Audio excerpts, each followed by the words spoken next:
আসসালামু আলাইকুম রহমতুল্লাহ। সম্মানিত প্রিয় ভিউয়ার্স, আল্লাহ তাআলার ৯৯টি নাম রয়েছে। প্রতিটি নামের আলাদা আলাদা ফজিলত রয়েছে। এর যে কোনো একটি নামে আল্লাহকে ডাকলে আল্লাহ তাআলা খুব খুশি হন এবং সঙ্গে সঙ্গে সেই বান্দার দোয়া কবুল করেন। ভিডিওটি না টেনে সম্পূর্ণ দেখুন। মন থেকে যদি আল্লাহ তাআলাকে ডাকার মতো ডাকা যায় তাহলে আল্লাহ তাআলা সেই ডাকে সাড়া দেন।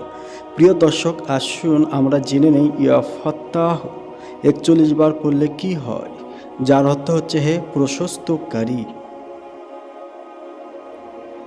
আল্লাহর অলিগণ এ নামের আমলটি করেছেন এবং ফয়দা পেয়েছেন। আপনি যদি ফজরের নামাজের পর বুকে হাত দিয়ে ৩ বার দরুদ শরীফ ইয়া ফাত্তাহ ৪১ বার, শেষে ৩ বার দরুদ শরীফ পাঠ করেন, যে কোনো দরুদ শরীফ বন্ধুরা,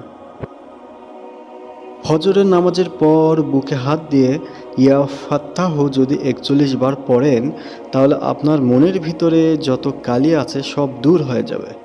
আপনার মনের ভিতর যত কষ্ট দুঃখ আছে সব আল্লাহ তাআলা দূর করে দেবেন। সুবহানাল্লাহ। অবশ্যই কমেন্টে সুবহানাল্লাহ লিখুন। আপনার মনকে আল্লাহ তাআলা প্রশস্ত করে দেবেন।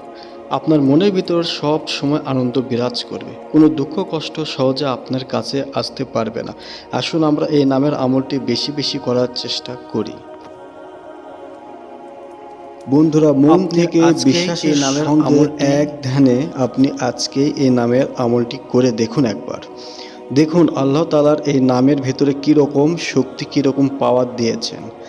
একই নিয়মে যদি এই ইসিমটি পড়ে আপনি কারো বুকে ফুঁক দেন তাহলে সেই ব্যক্তির বুকের ব্যথা আস্তে আস্তে কমে যাবে। সে আগের থেকে আরাম পেতে শুরু করবে। যদি কারো বুকে ব্যথা হয় আপনি এই কাজটি করতে পারেন। অবশ্যই চ্যানেলটি সাবস্ক্রাইব করুন, শেয়ার করে অন্যকে দেখার সুযোগ করে দিন।